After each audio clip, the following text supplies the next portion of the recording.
42 days from the end of the challenge.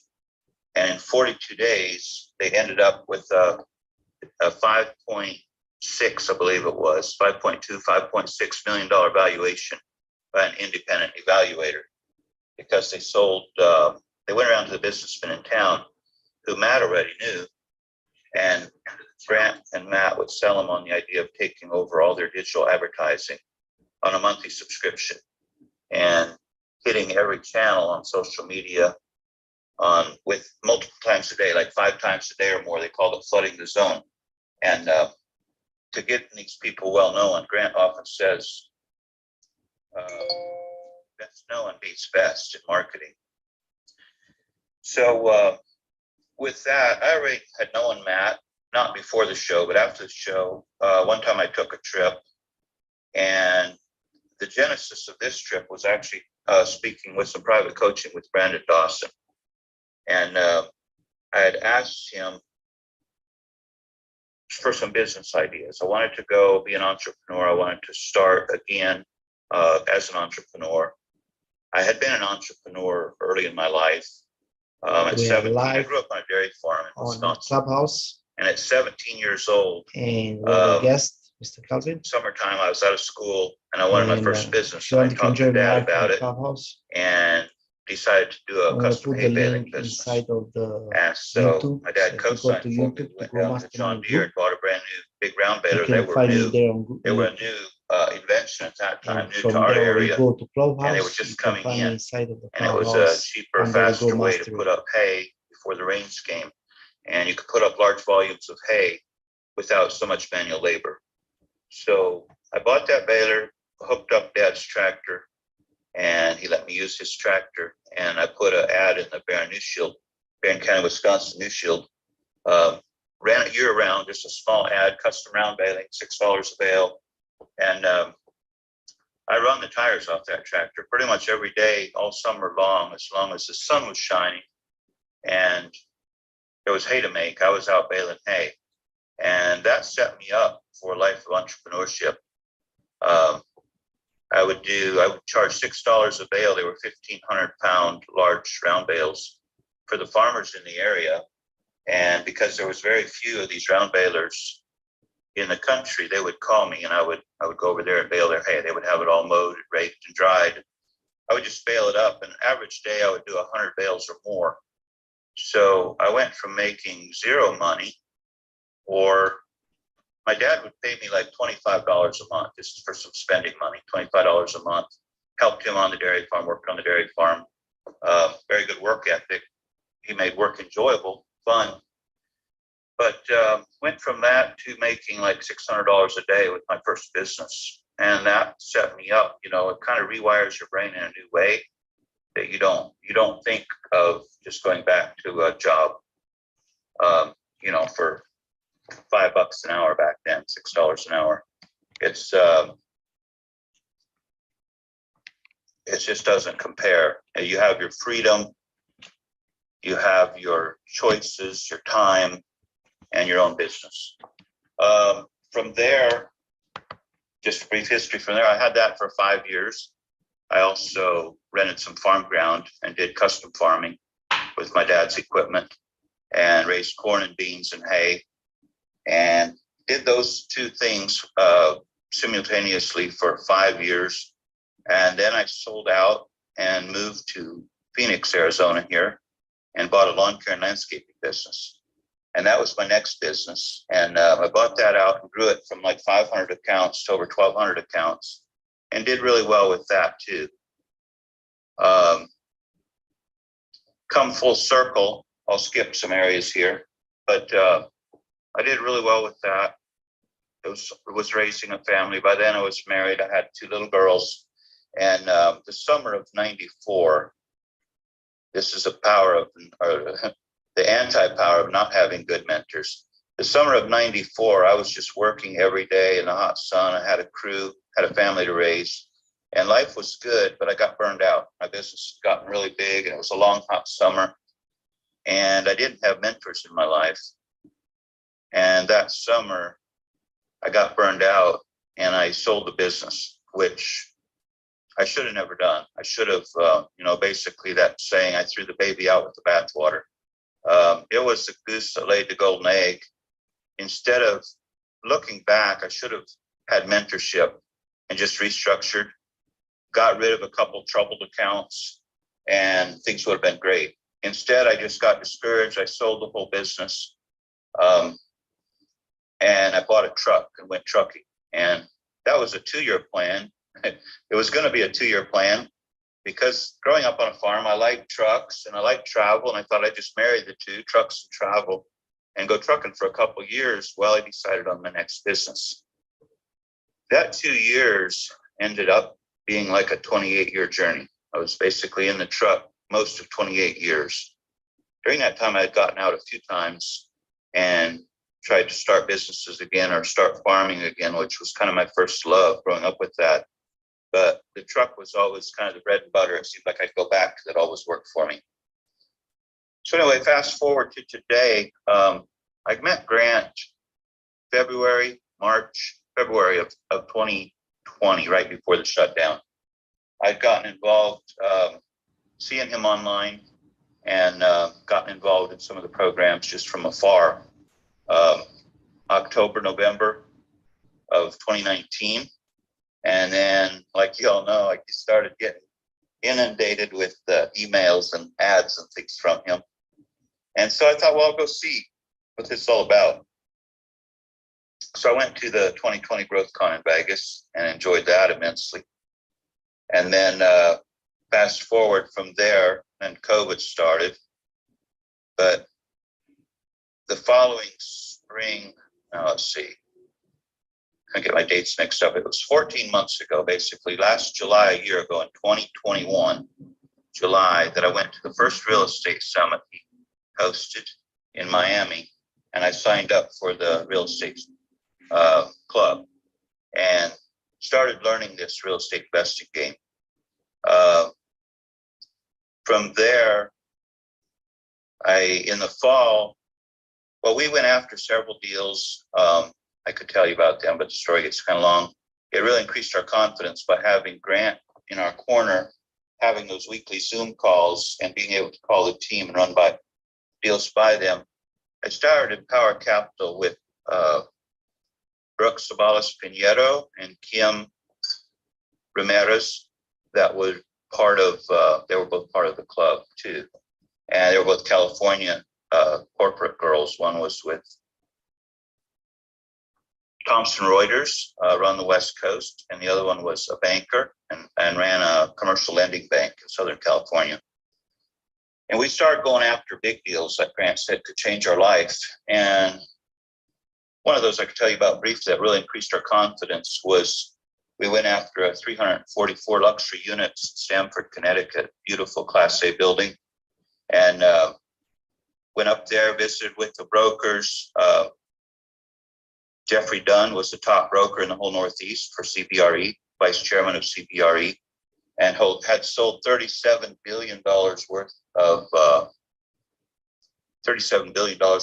multifamily real estate and other commercial real estate in his career. And he met with us along with some other brokers, property managers, and we were able to sit down with him. I really connected with him because at the time I was living and working near State College, Pennsylvania. And he said that's where he went to school, and he was still on the board there with community development and especially the real estate end of it. So that was an interesting connection to make. And then we ended up we put a bid in for 131 million, and we went in from 16 bidders. We went down to 7 and then down to 3. We were in best and final. And we did everything the brokers wanted us to do and the sellers wanted us to do. We raised $36.5 million in equity, just using the simple formula that Grant says. And it was mainly through the right connections. It was through the three of us being in different rooms with different people, and through our connections, we were able to meet a third party through someone we were working with that was bringing all the money. They were what Grant calls a baller. They were able to bring the 36.5 million. And then they also wanted to be our KP, and KP the $98 million loan, which means they could sign. They had a net worth of over 98 million. And when he said he wanted to KP it and change the structure a little bit from an 80-20 to a 90-10 deal, we said, "Are you sure you can KP it? You know, it's a $98 million loan." And he was just, it was kind of interesting. He just kind of chuckled and he said, "Well, I think I should be able to do that." He said, I closed $750 million this year of real estate already. So I think this shouldn't be a problem for me. So anyway, that was, we did our buyer's call. We rehearsed that and did the buyer's call with the brokers and sellers, answered all their questions of where our debt was coming from, where our equity was coming from. And then that was Thanksgiving weekend. And then it was a little bit of a fingernail biter that weekend. Everybody's on vacation, waiting to hear the answer. That we were in best and final with two other groups. There was 3 total. And then Monday morning, we got a call bright and early, a conference call, all 3 of us. And they said they had awarded this property to another bidder. And they were sorry, but we asked why. And they said it was because the other company was someone they had done business with before. And also that this other company was putting up 50% of the down payment or the equity, which would have been around 15 million or more. They were putting that up right away with their letter of intent. And the other 50% they were putting up within 72 hours. So they were going like somewhere between 30 and $36 million hard within 72 hours. And we just couldn't compete with that kind of money. We were putting up 1%, which was $1,310,000 hard. But it really increased our confidence because the brokers took us serious, the bankers. On that deal there, the things have changed so much now. We actually had a loan in place for a 7-year interest-only loan at 3.17% interest. It's just what Grant says is true. The bigger the deal, the better the deal, the easier it is to find money, not harder. It was the type of deal that supported the loan. So we had a great loan broker named Lauren that shopped this out to many different lenders. And this was a 7-year interest only, a 5 + 1 + 1, which means 5 years with 2 1-year options.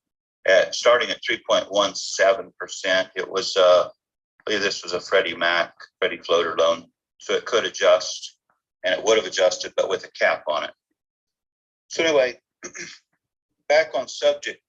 This year, I went to the first mastermind I did was the Undercover Billionaire Boot Camp that Matt Smith did.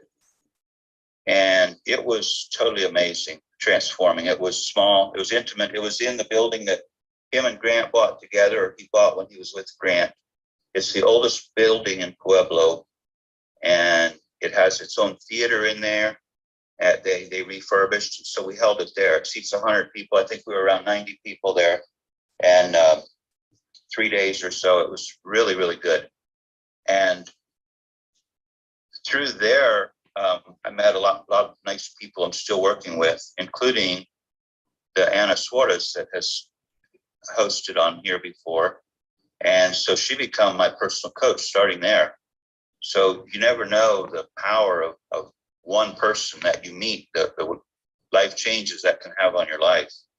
Just meeting her alone was worth it, because we went out to dinner one night and we were sitting around the corner from each other talking. And I asked her, like, I was just getting to know her, and I said, what's some of the things you do? And she told me like 3 different verticals that she's involved in. One was something in the music business. 2 was real estate. And 3 was transformational coaching. And I asked her, it's kind of a classic question of mine, if you've been with me much.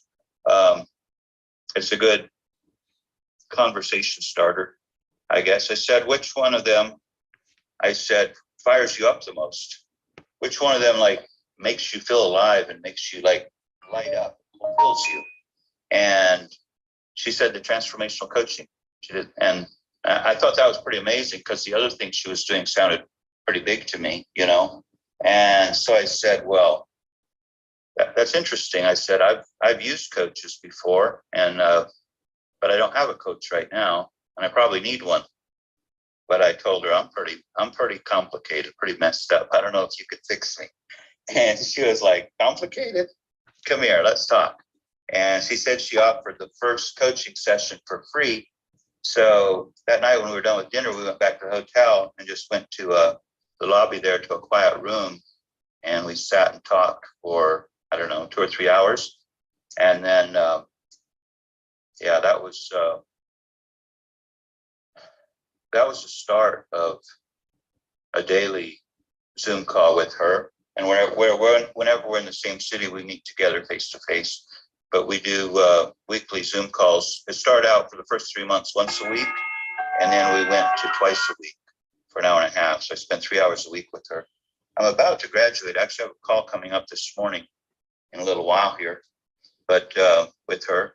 But I'm pretty much, my 6 months is over, and we had missed a couple calls, so we're just filling in now. This 6 months with her was over the 1st of September. So I'll be going on and graduating, and hopefully, I mean, I know I learned a lot from her in discipline, self-confidence, some different things I've been dealing with that I never really had complete victory over, that I was looking at in my life, that I knew where I could be better, that she's helped me overcome. Engrams, they're called, things from maybe from my childhood that were implanted at a young age. But anyway, Calvin, yeah, I have a question, actually, too. Sure. Before you continue, first, Noah is the owner and CEO of Britain Media podcast, but he loves real estate, and he asked in the chat if he could ask you a question. So Noah, get ready for your question. And 2, I'm wondering, for those in the room also probably wondering, is what made you pick Anna? What made you pick her? I mean, there's so many coaches and mentors out there. So how did you know that she was the right one for you? You know. Yeah, that's an excellent question. Yeah, I'd used 2 other coaches for a short time, and the first one helped a lot. The second one helped too, but they were both for a short time and just wasn't quite the right fit. When I talked with Anna, that first night, I hadn't made a decision yet for sure. But that night after talking, we were right in the middle of a mastermind, and I went up to bed. It was late, set my alarm for early the next morning, and fell asleep immediately. Slept without waking up until my alarm went off in the morning, and I woke up refreshed and got up, got ready, went and started the day. At that mastermind that morning, as we were getting ready to start, they had some refreshments out, and I met Anna there, and I said, how the hell do you do that? Or something like that to her. And she goes, what? And I told her, I said, I fell asleep as soon as I went to bed, and I didn't wake up until my alarm went. I said, that hasn't happened to me like in 15 years. And she just smiled, her great big smile, and she goes, that's what I do. That's why I do what I do. And I knew at that moment that she had flipped a switch in me somehow that just, I don't know, it was almost like sitting with a therapist that first evening. I just unloaded all my life to her pretty much. And I can't really explain it, but from that moment on, it just, you've had her on here. Yeah. You've had her on your summit, so you know how she teaches, but it's a matter of following coach then, and doing what they teach you. If you don't do, like, that's why the first month or the first couple months even, I was very honest with her. I had trouble doing all the morning modalities and things she was teaching me. But then once I got into it and really started doing the discipline she was teaching me, my life started really changing and shifting. But wow. One thing wanted to get to on the Undercover Billionaire Boot Camp, Ken Jocelyn spoke almost every day for an hour maybe. He was a keynote speaker. And he said something that really shifted my mind. He said how he would just live his life. His life was changing very rapidly. And he said he would commit to a mastermind and then figure out the money later. And he would call it jumping off the cliff and building a parachute on the way down. And when he said that, something shifted in me. And so this summer has been a summer of masterminds. You know, I've actually done the 3 you mentioned plus one other one. I was writing them down this morning. I've actually done 4 this summer. Wow. But yeah, I'd like to. Yeah, thanks for sharing that. Noah, your question for Calvin.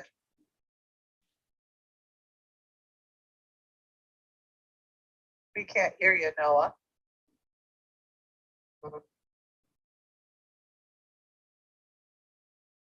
Nope, still can't hear you. Hello. Hello, Noah. There we go. Nice to meet you, Calvin. I appreciate you kind of taking a question from me. So, yeah, like Steph said, so I own Britain Media. It's a podcast company. We help podcasters all over the world with editing, marketing, web design, social media. Your story specifically is super inspiring, coming from humble beginnings at a dairy farm, growing your success and getting around the right people. I have written down here 3 takeaways that I have had from Grant, and I'm interested to hear kind of your takeaways. Going to that camp with Brandon and Grant and Matt Smith as well. So the biggest 3 things that have changed just my success in business. So Grant always says, it's not what you know, it's who you know. So getting in those right rooms, like Tabitha with this room, and just being around the right people and being connected. You don't have to know everything, but if you know the right people, then you can leverage your success with them. Then the second one is, the more you know, the more you can get, the more you flow with clients. So like, kind of like you mentioned, like it comes to mind is Conor McGregor. So he's not the best UFC fighter anymore, but he's the most known, so he gets the biggest paycheck. I think you don't have to know it all. You don't have to be the best with pricing. You don't have to be the best value. But if you're the most known, people are just going to know your name and want to flow you. And then the third one is focus on big. So every day, like I have my notebook right now for your takeaways. So I think just focusing on big, like big goals, big dreams, big businesses. If you want to exit your company, focus on what that price tag looks like, but make it big. I think it keeps life fun, and it also keeps you growing and chasing your goals. And it's definitely more satisfying at the end of it. So focus on big. It's not what you know, it's who you know. And the more you know, the more you flow. So those are my biggest takeaways. I'm excited to hear what you have for some of your takeaways, being in the right rooms. Yeah, appreciate that. That's definitely some of mine too. It's like, if they don't know you, they can't flow you, is the way I say it. So it's you have to be known and get known, and also know the right people. So appreciate that. So at that Undercover Billionaire Boot Camp, they also offered another mastermind for the Virgin Islands, the British Virgin Islands, and that was June 10th through 20th. And 2 yachts, and Matt's the captain of one, and his boyhood friend Chris Turner's the captain of the other. And at the time, I couldn't afford it, and I thought it had filled up. But when I seen Matt Smith then at GrowthCon, and I was talking to him one evening down the lobby, and I said, if my financial situation had changed for the better by then, and I said, if you have a cancellation or an opening, I would love to go. And he said, he smiled great big, and he said, actually, we have one opening. He said, we've had a lot of people asking about it, but I was waiting for the right person. He said, you're the right person. And so I said, well, hold on a minute. And I went up to my room and got my checkbook and come down and wrote him a check for that, $15,000 for a week on the yacht with him, 8 days. And that was a life-changing event for sure. That's where the reason I did that right away, I didn't want to back out or chicken out. It was like the biggest at that point. That was probably the biggest I'd ever written for a mastermind like that check. And so anyway, we had 2 yachts. We spent, you can just imagine, it was the British Virgin Islands. We did 17 islands. it was all high level people on the boats. Joel and Audrey Boer were there. Todd and Carol Voling, Gary Bracca, Gary and Sage were on the boat with us. The coach from the Washington Wizards, Joseph Blair, was on that mastermind with us. And of course, Matt and Jenny, Eric Thompson, and it was an amazing group. And so Gary, I think Matt had comped him his birth for Gary and Sage, and they taught us all about our health. We all did our blood work ahead of time and our genetic testing. And then Gary and Sage, they had a custom booklet made up on each one of us, about an inch thick, a binder. And they went through that privately, one-on-one with each one of us over our health with our blood work and our genetic work, which was really amazing. But then in return, he believes in reciprocation. So in return for us comping him the birth on the yacht, he surprised us. One day they told us to pack up. They kept it a big secret, but the word kind of leaked out at the last minute overnight. Everybody was so curious. But to pack up for a day or two, everything we need, and be ready the next morning, we're going to take a special trip. And so we were tied up on Virgin Gorda, I think it was the name of the island. We were tied up in the marina. And some people come and got us the next morning. We had our things out, our luggage, just for a day or two out on the dock. And they come and got us with power boats and took us to Richard Branson's island. That was the secret. We got to go to the nicest place up on the very top of the island, this major estate called Oasis Retreat. It's right above Richard Branson. That's down below on a point. We were right up above on the top of the island. And we were there for 24 hours. And then we enjoyed it so much. We put our heads together one evening, the first evening, and we rented it for another 24 hours. So we were there 48 hours on that island, or a little longer, actually. And just amazing. We got to go to Richard Branson's house and to his backyard and play with his pet lemurs in the lemur pen. We got to, every day in the afternoon, we'd spend on his personal beach with all the water toys. And in the mornings, we had all the meals were catered in. The crew there cooked all the meals. Gary Brecka would order in all these healthy meals. Every morning, we'd start our day with, we'd have breakfast first, and then we would go out. No, it was before breakfast. We'd go out and do breath exercises, breath work out on the lawn there overlooking the ocean with Gary, and stretching exercises. And he would talk about our health. And then we'd go in and have breakfast. And then soon after breakfast, we'd gather up somewheres there and have a mastermind for an hour or two. And then the rest of the time was pretty much fun time, just building that network and things. Amazing.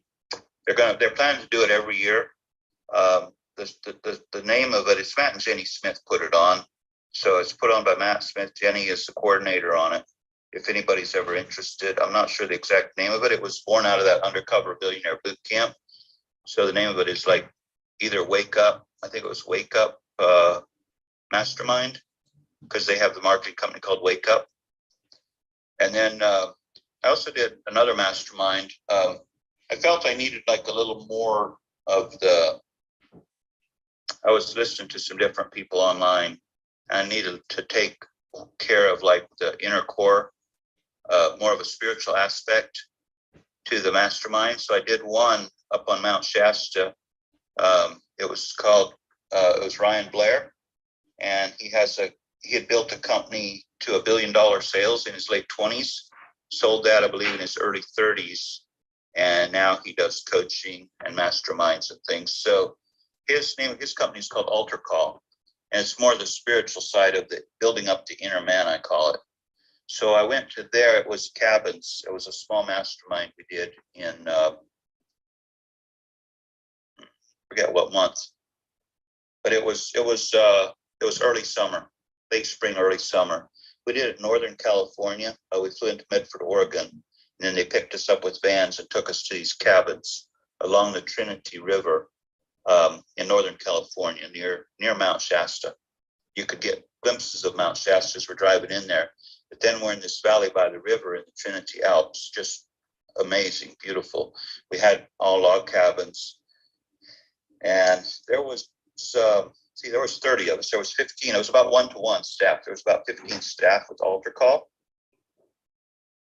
And they all would take part in the mastermind too. And there was about 15 of us attendees. And that was 3 days, I believe. Yeah. 3 days plus the day we came in and the day we left. So a total of 5. And that was really amazing because, again, every morning we'd go out to the river. We'd take cold plunges in this. It was snow melt coming off of Mount Shasta, the other mountains around there, the Trinity Alps. We would bathe in this river that was like, I don't know if anybody ever put a thermometer in or not, but it was cold. We'd all link arms and we'd get a pep talk from a guy named Solomon. He was Pakistani, I think, American. And he would say, it's not going to hurt you. You know, don't focus on the cold, just focus on the love of the group. And we'd all link arms and go down into the river and they'd be videotaping it all. And we'd be, you know, into our necks. Your body just kind of goes numb. And you actually enjoy it. I did. I mean, the first minute you don't enjoy it, but then your body kind of goes numb. And the rest of the day, it just charges your system. There's so many health benefits. That's one thing we also did on the Virgin Islands. In the Virgin Islands, when we were on Richard Branson's island, we did cold baths every morning with ice baths with Gary Brecka would tell us all the health benefits as we're one by one going in the bath. So yeah, we did on that one with the altar call. We went up the mountain. We climbed up Mount Shasta, not through the top, but we had a guy. He took us up to several real spiritual places on that mountain. It's a sacred mountain to the Native Americans. And he took us to areas where there was these big rocks and we would just sit and meditate. And it was very powerful. It was so peaceful, so quiet. And you could just feel something you don't feel other places. But maybe I'll just read a long paragraph here, if you don't mind, of what that was called. It was called the Spiritual Warrior Challenge. And I'll just read from that journal a little bit what that whole journey was like, because it was different than the ones that are all about business and scaling, which that's all good and we need that too. But if you don't have the inner man taken care of, I feel like the rest kind of falls apart. So this was kind of taking care of those core values of faithfulness, wisdom, peace, love, compassion, joy, happiness, self-control, self-reliance, patience, tolerance, kindness, gratitude, gentleness, bravery, those things. I'll just read this. It says, a spiritual warrior works daily to grow in their mind, body, and soul so they can become their best self and execute with clarity and conviction in their role as a change maker and caretaker of humanity and Mother Earth. A spiritual warrior faces their fears. They face their inner demons head on and overcome their lower self to bear the fruits of the Spirit. The spiritual warrior puts God first and knows that the light is found in the great fight against themselves and in the resistance their shadows bear. The spiritual warrior isn't afraid to say no, set boundaries, doesn't worry about what other people think, and isn't consumed by the corruption of our modern day culture. The spiritual warrior treats adversity as opportunity, wears their battle scars proudly on their sleeve, and embraces their dark past as an opportunity to create eternal light. The spiritual warrior walks proudly in the valley of the shadow of death, fearing no evil, as their light shines so brightly that even the most committed enemy cannot break through their faith and conviction to serve humbly at the feet of their Creator. The spiritual warrior swears an oath to the Creator that cannot be broken and makes a commitment that invokes the Holy Spirit in all they do to serve humanity. And then there's a daily journal. There's a daily journal that I've been doing on that. It's like a lot of daily journals where in the morning, it starts out, you write down your gratitudes, what you're grateful for, and then your affirmations. And then in the evening, you write down what was the best thing about today, some wins of the day. And then there's a checklist to make sure you did your modalities for the day, like a time of prayer and meditation, a time of scripture reading or other reading, breath work, cardio work, those types of things. And then there's a grade. And then there's one thing per day that you choose to release. We had some amazing experiences up there where Ryan would coach And every morning then after the cold bath, we would go and do yoga, guided yoga with a yoga teacher. Her name was Kosar. She was Persian.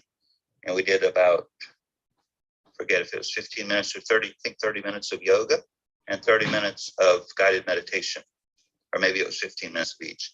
It was really amazing. And then we'd go and they had flown in some chefs, and it was all vegan up there, all vegetarian meals, but we would go, it was very good. It was something new for me, but it was very good, very healthy. You could feel your body changing during that time. And so we'd go for a big breakfast that they'd cooked, supplied all the meals for us.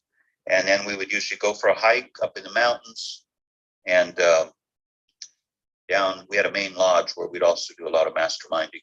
They had different ones of his group of the staff had different expertises they would teach in, and Ryan would also do a lot of teaching. And also got into the part of business and scaling. He also does that because of the business he is growing.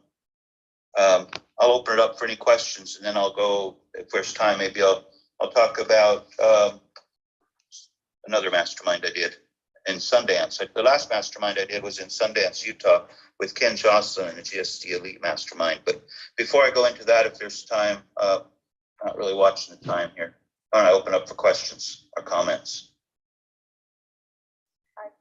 I'm curious. Go ahead, Peter. Go ahead, Tabitha, and I'll go after. I was just wondering, when you wrote the check for $15,000 to go to the Wake Up Mastermind, how or whatever one, the person that's saying to themselves, I don't have the money. You had said early on in your talk this morning that Grant always says commit and figure it out later. So I'm wondering about that, how, the figure it out later part. How do you, if an individual is listening to this on the replay and they're saying, man, I would love an opportunity like that, but I just don't have $15,000, how do they figure it out? If they're newly starting and don't have lines of credit or whatever it may be, Calvin, what would you say to them? Well, you have to face reality too, so I don't know if I have a good answer at that point. I didn't write a check without having the money in the checking account.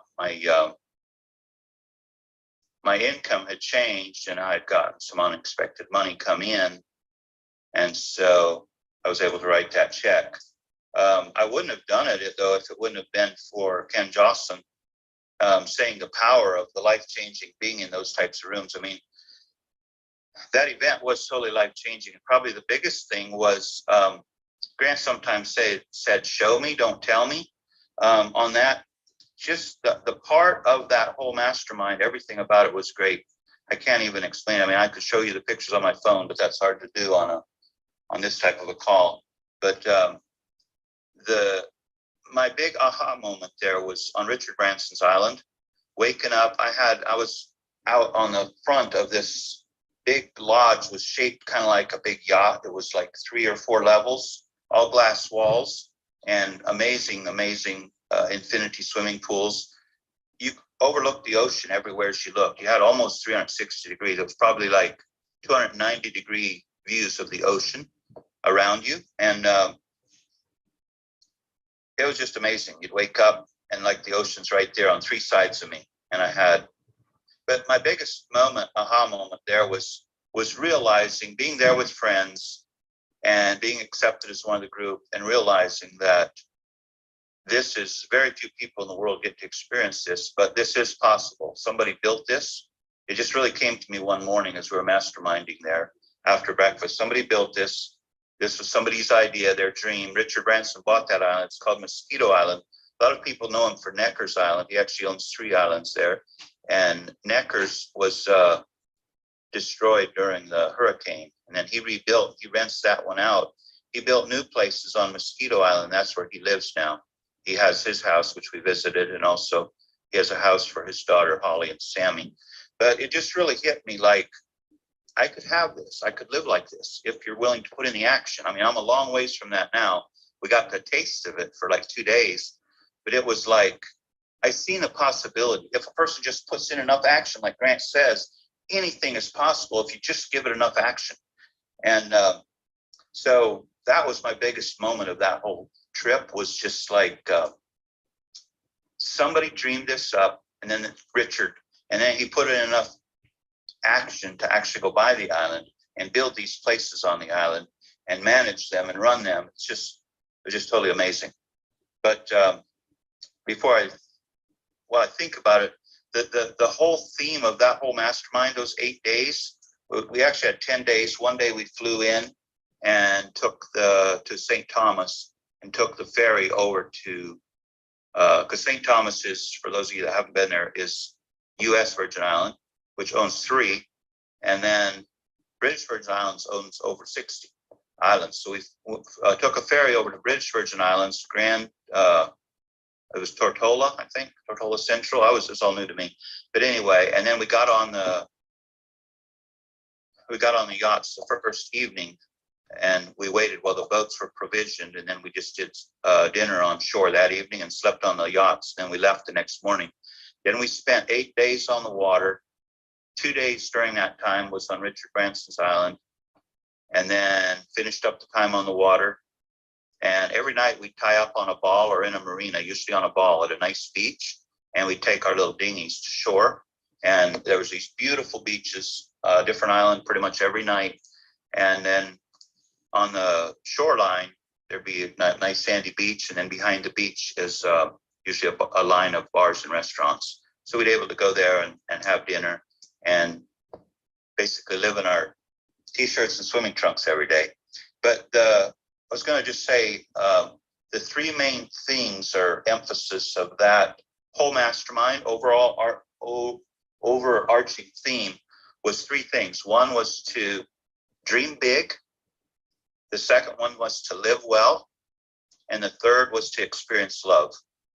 And we had talks and topics on that multiple times on each one of them. A 4th big thing would have been our health, that Gary, Brecca, and Sage focused on, teaching us all about our health and how to take care of this wonderful machine called our bodies that God gave us, and to take optimum care of our health.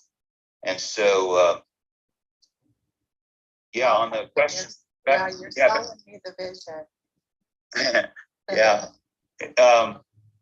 Then the part of experience love, that's why Eric Thompson had brought a boyhood friend he'd been in college with named Joseph Blair on board. And he was coach for the NBA Washington Wizards, spent most of, he played basketball in Tucson, and Eric had played baseball in Tucson. And then from there, he went into the NBA level, but it was over in Europe. He played mostly in Europe.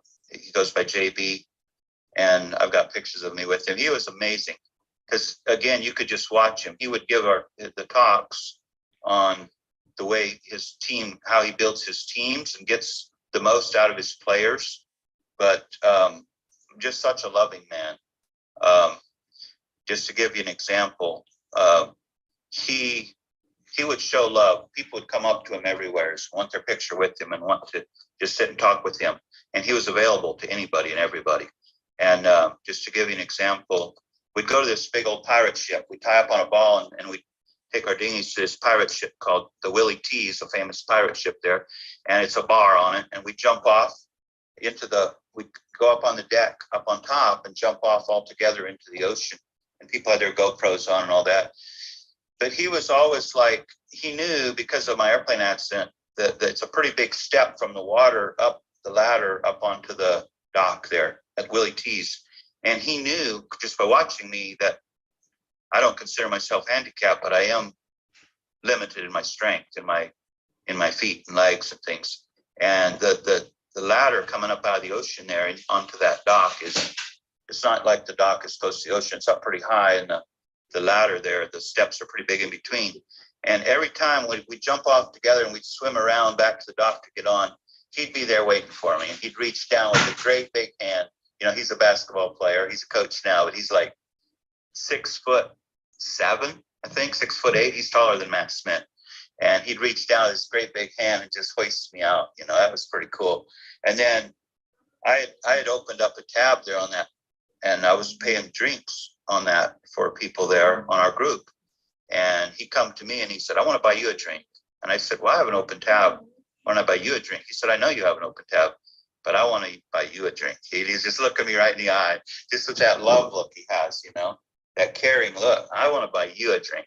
And so I told him what I wanted. He went and got me a drink. But he was just an amazing person, and he showed us by example and also told us, you know, how he built his teams and gets the most out of them. And it's all through love. It's like, you know, but he has his players identify their strengths and their weaknesses, and then he works with them. But he puts so much love into his players that the way to love them back, for them to show love to him back, is to give him their best performance, you know.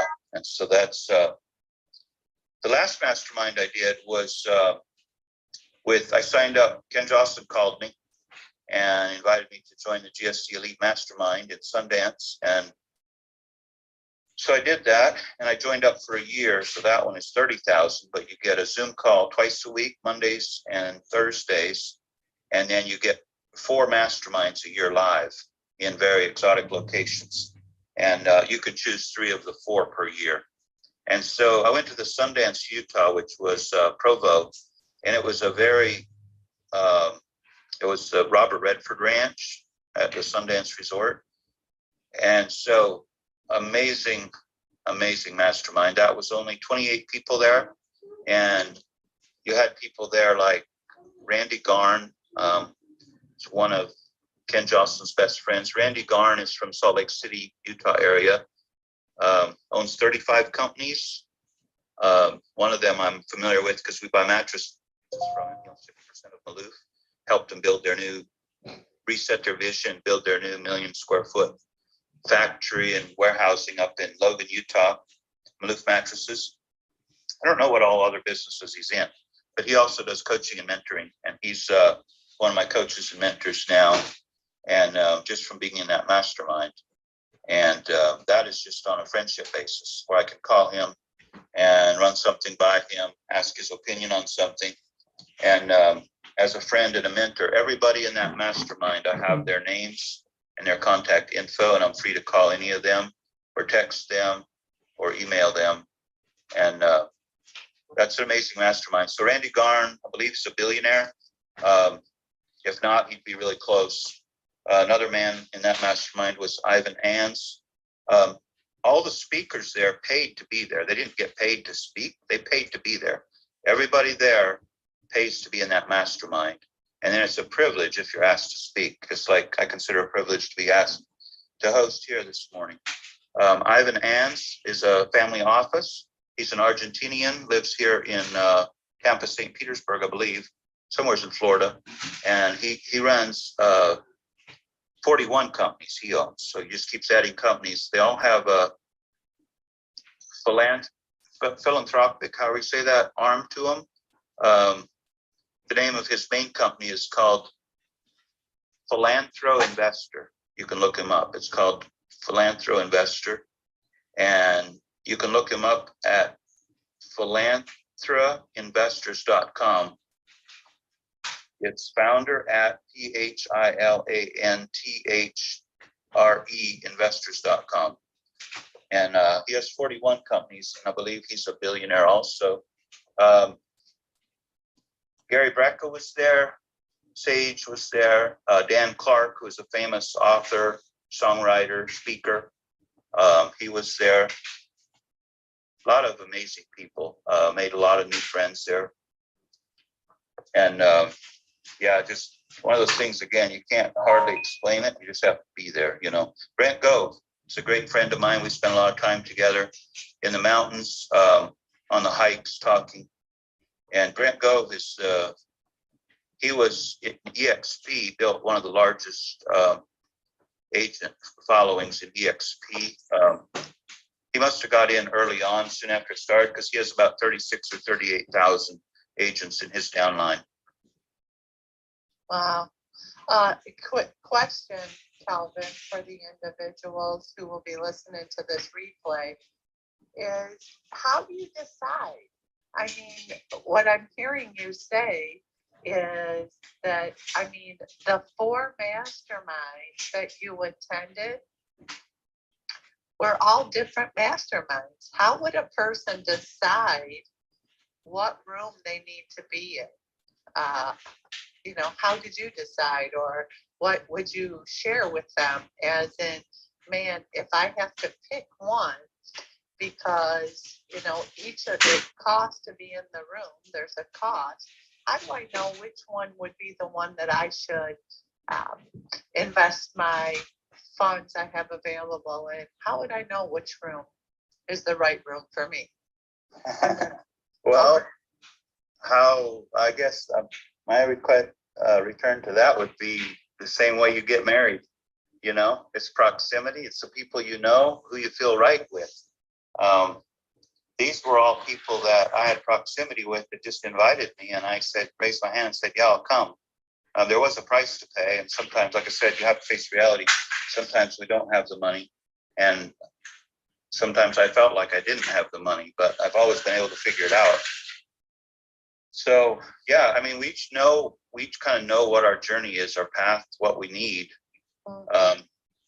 For me, it was more like everyone was different, a different experience, different people, and all of them were small ones, which I would encourage the small masterminds, and they are expensive. I think the cheapest one I did was Ryan Blair in Ultra Call. I think that one was $7,500. And then the one on the yacht would have definitely been, that one was $7,500 also per person, but you would share a berth, and it was $15,000 per berth. So I was just one person in the berth, so I had to pay the $15,000.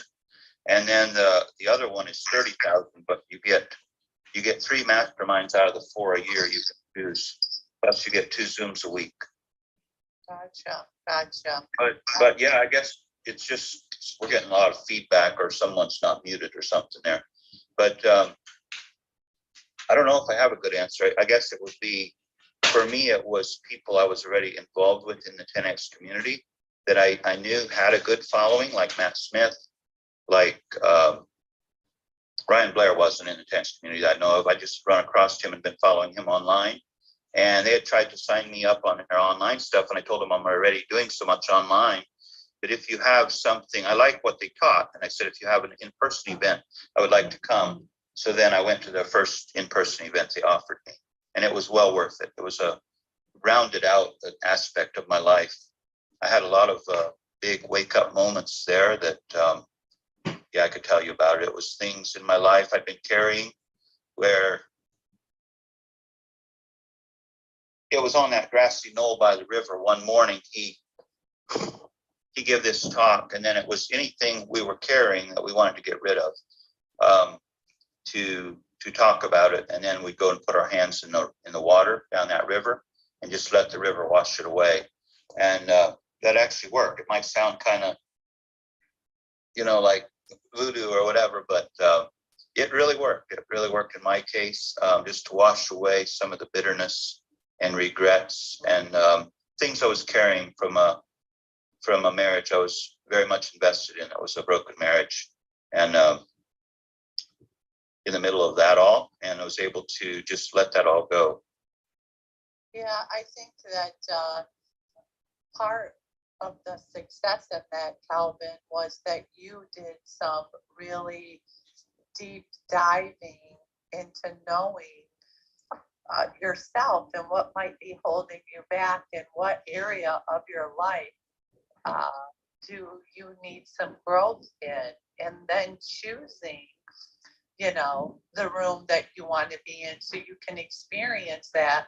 And I also think it's being around like-minded people that, you know, Grant always says that surround yourself with individuals you would like to emulate or that you would like to be like.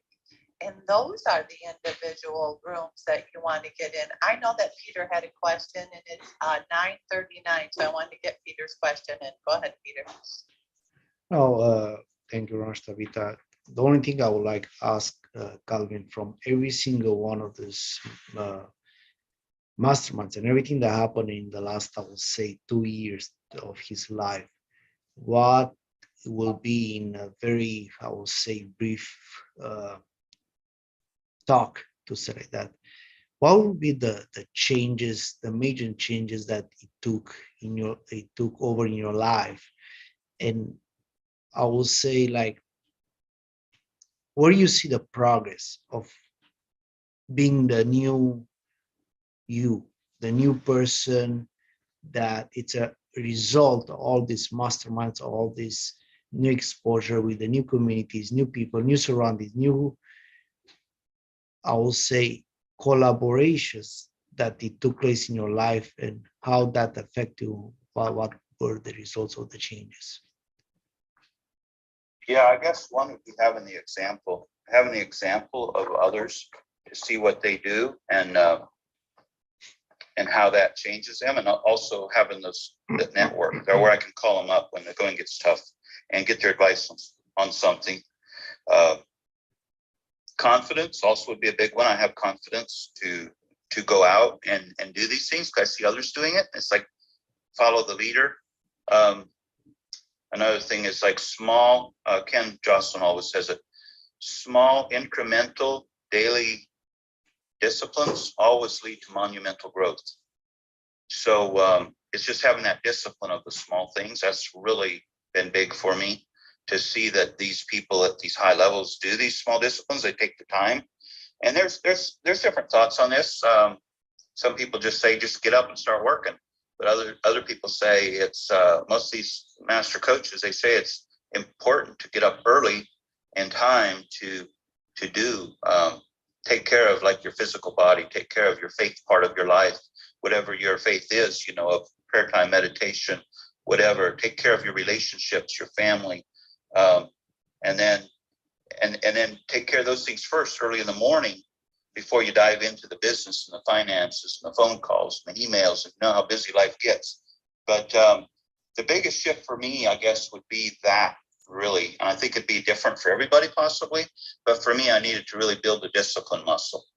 And I was a pretty undisciplined person, pretty carefree. And I've really been able, mainly, I would credit this with watching others, but also a lot to Anna Suarez, of being disciplined. And, just with everything from my diet to my exercise to my getting up early, taking time, spending time in God's word, prayer time, meditation, cold plunge. I hated cold plunges. Now I'm addicted to them. I love them. I have a cold plunge tub that Gary Brecker recommends on my back patio here. Have it set on 52 degrees. And I know it fires me up for the day. And so I know how it makes me feel. And trust me, it only hurts for 45 seconds. After that, you feel great. I usually do about 10 minutes in there. And it just fires you up for the day. So I guess the biggest difference is confidence and discipline would be the two words for me. And I think it could be different for each person. Wow, I love that. Rashid, I see that you have a question. Go ahead. Yeah, Tabitha, first of all, I want to congratulate Calvin for making those investments. I see that it takes much discipline to make that investment, to go to masterminds and get approximate to successful people. So there are so many people who are playing defense, which means saving money but actually we have to play offense. We have to get close to successful people, because as you said, Calvin, we have to train our mind to the possibilities that we have in this world. So when we get around people and see how much they have achieved, we train our mind and we convince our mind that it's possible. So we have that that self-confidence, because I have an experience where a friend of mine, I have that goal of buying a Lamborghini, and a friend of mine came and he bought like it's not a limbo but a luxurious car, and I went to him and I asked for a ride. The purpose was only to train my mind. Like I'm a spiritual person as well.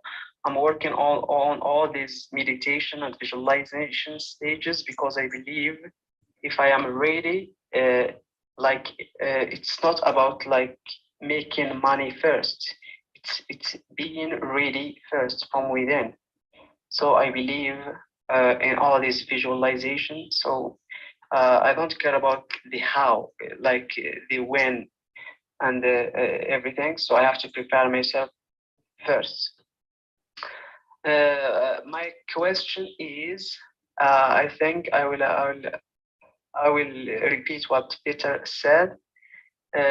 How do you feel right now after doing all of these masterminds? Do you feel that it's very possible and achievable, all those like to be a millionaire or a billionaire?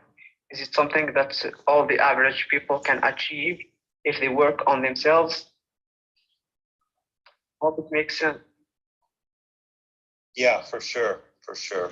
I think I'm nobody special, and I'm sure I can achieve it.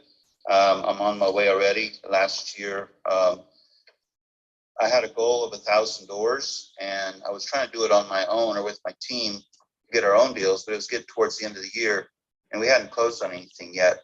So I invested with Grant. I took pretty much everything I had and invested it with Grant on the Las Olas Walk. And then they called me, no, it was on Miami River, and they pitched it. And then they called me back and they said there was still openings. I could go in on Las Olas Walk and on 10X Sunrise and 10X Miami River, all three. So I did all three, and they're all like AA, AAA buildings in the Fort Lauderdale area, Miami, Fort Lauderdale area, mid-rise buildings with a lot of their rents have went up $600 a door since we bought them. And was just talking to one of my friends last night, and he said he's renting the 6th floor terrace on Las Olas Walk, and he said he's paying $3,600 a month. So I own over 1,000 doors. So I hit my goal almost in my sleep because I was writing my goal down every morning and every evening, like I learned from Grant. And subconsciously, I just made that shift towards the end of the year.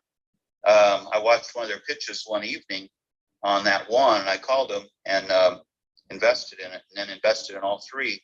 And it's over 1,000 doors, So that's just a start. Right now, we're working a 72-unit deal in Hot Springs, Arkansas, on our own. A correction, life moves on, and some people get on your bus, and some get off your bus. So I started that Empower Capital. That company is still going, but we found we weren't not really well aligned. So I have a new company now. That company is still going with Brooke is the head of it, Brooke Sabalas Pinedo, and they're going to do some big things, and I wish them well. But I'm no longer with Empower Capital. I am with another team now. I started a company called Pinnacle One Capital, and my partners are Gary Hill out of Cape Girardeau, Missouri, and Sean Thomas out of Kenosha, Wisconsin. And now I'm with a team that always has my back. I'm highly aligned. And it's just sometimes you find out. Sometimes you have to just set boundaries and know when it's time to go. Kim and Brooke are great people.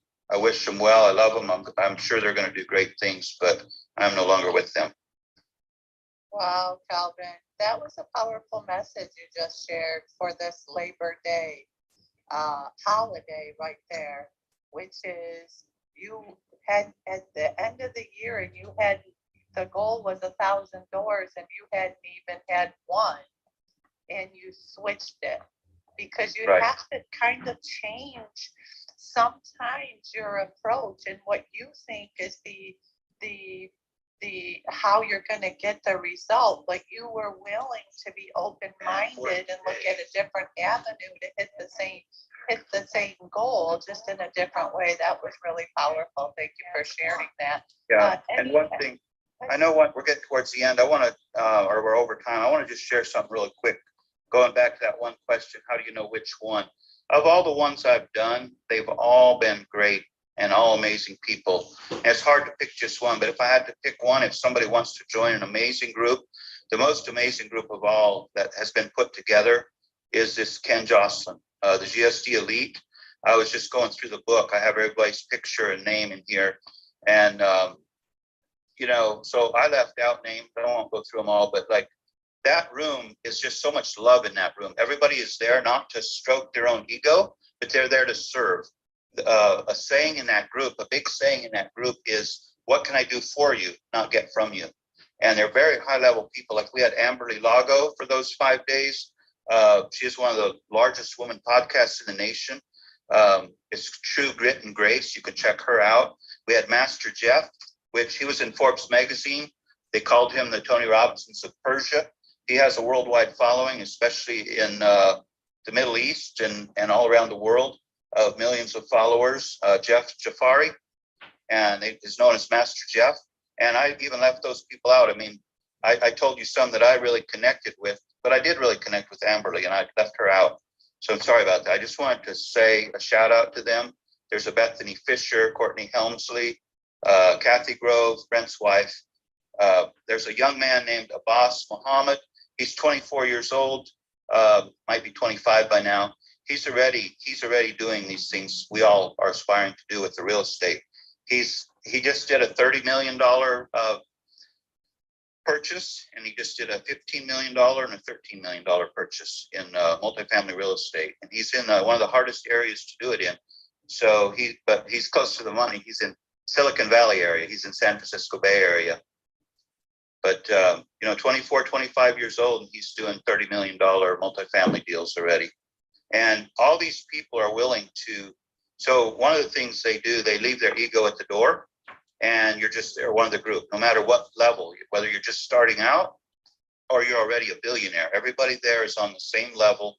And that's one I would really recommend if somebody wants somewhere to start. You get so much bang for your buck. Again, it comes down to money. That one is $30,000. They'll let you do a payment plan. It's $30,000 a year, but you get 3 masterminds a year with that. You can pick 3 of 4. They do 4 a year, 1 every quarter. And then you get 2 Zoom calls every week, a group Zoom call. One is at 8 a.m. Eastern on Monday mornings, and one is at 8 p.m. Eastern on Wednesday evenings. Wow. Yeah, that was powerful. One of the things I always want is to be in a room where it's not necessarily about your status in the room. So that was really powerful. Rashid asked if you could put the name of that mastermind with Ken Jocelyn in the chat, Calvin. Yeah, it's called GSD, like Growth Stack Drive. GSD Elite is the name of it. Okay, I'll put it in the chat for you. Okay, and then the main thing, there's core 5 that they always go over with Ken Jocelyn group at each mastermind and on the Zoom calls. And these will weave their way throughout your day. And it's number 1 is faith. Understand and find your purpose and passion, and then go out and live it. Number 2 is physical, your body, experience a healthy lifestyle, and enjoy life to the fullest. Number 3 is your relationships. We talk about relationships. To grow in a community that inspires you to have a deeper and more fulfilling relationships in life. Number 4 is business. Become the leader for your business, your family, and your friends.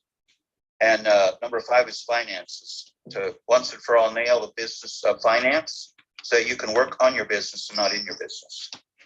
And these things will weave their way throughout our calls and our masterminds. These core 5 we always kind of go back to. Wow, guys, I hate to do this because I could listen all day long. I would love to do a room, Calvin, on the time you spent with the basketball player on how he built his teams, because that is a huge challenge that a lot of entrepreneurs are facing today, which is how to get the and build the right teams and how to grow the team. So that would be a great a room as well. But with that said, if you have any last questions, please flash your mic. Otherwise, I'm just going to wrap up our room and give Calvin an opportunity to share any closing thoughts. Noah, did you have a question? Yeah, can you hear me? Yes, sir. Excellent. Yeah, not really just a question, more of like a thank you. I super appreciate your time, especially this morning, getting my mentality right, even on Labor Day, and just setting up the week. I think my biggest takeaway from this room was just like Calvin said, is jump the cliff and then build the parachute on the way down. I think that's I see it so many different times, not only with just Grant and just successful people that I know of and I'm connected with, is they always, it's speed, and then they know exactly what they want and they don't know how to get there, but they always get it. So I think everyone in this room definitely identifies with that, including you, Tabitha, and Peter, and super thank you, Calvin. I appreciate it. Thank you, Noah. Thank you, Noah. You're such a giver, Noah. You're going to build a huge. You're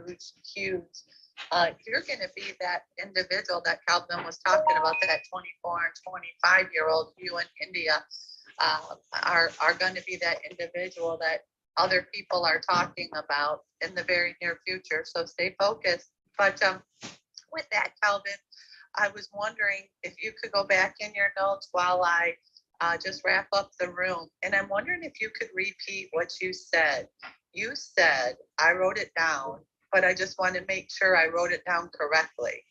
Small incremental disciplines equal, and that I put monumental growth over time, but it was monumental something else. Do you remember that?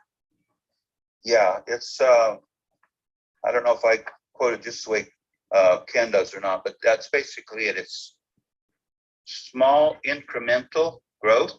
We usually break it down to like 3 to 5 actionable things. So you have your big goals and then you have your targets, which is your smaller goals to reach your big goal. And then your targets for the day, and then put that down into like 3 to 5 actionable goals, actionable actions you can take today, every day. 3 to 5 actions to hit your target or hit your goal for the day.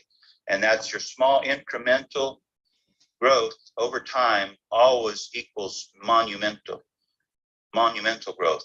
Small incremental actions, I guess you'd say, or disciplines. Right. I got it right here, Tabitha. Over time. It says small daily disciplines equals monumental growth. Right. Yeah. Okay. All right. Yeah. And with that, there's someone Ken quotes. Oh, it's John Maxwell. He says, show me your calendar, show me your daily journal or your calendar of your day timer, and I'll tell you how you're doing in life. Basically, by what he's saying by that is your evening and morning modalities will actually affect the trajectory of your life. And I discounted that. I put that way too small for way too long. It does make a difference. Get up early, do those disciplines, stick with an action plan, do your journaling, and those small incremental daily disciplines will create monumental growth in your life. And with that, I would like to thank you all for the privilege of hosting this room. And sorry, sometimes I kind of go down a rabbit hole, but I hope you all enjoyed it. And I would just say, and to wrap it up, pick the one that's right for you. You know what your needs are and what you need. These all work. I mean, I found these, or they found me through proximity. All started with Grant, and then Grant led to Matt, and Matt Matt's mastermind is where I got to know Ken Jocelyn. Ken Jocelyn led me to all these other people like Amberly Lago and Brent Gove and Randy Garn, and they're people I talk to on a regular basis now. It's just amazing because you see, they set the example. They set the example. It's like follow the leader. Show me, don't tell me. And I see what they're doing, and I see that it becomes, in my eyes and in my mind, that it becomes possible for me too, because they're just like me. They're flesh and blood. They have failings. None of us are perfect, no matter how hard we try. And so it's just amazing to have friends at that level and people that you can pick up the phone and talk to, or we'll call you back if you leave them a message that, hey, I'm going through something. I need to pick your brain on this.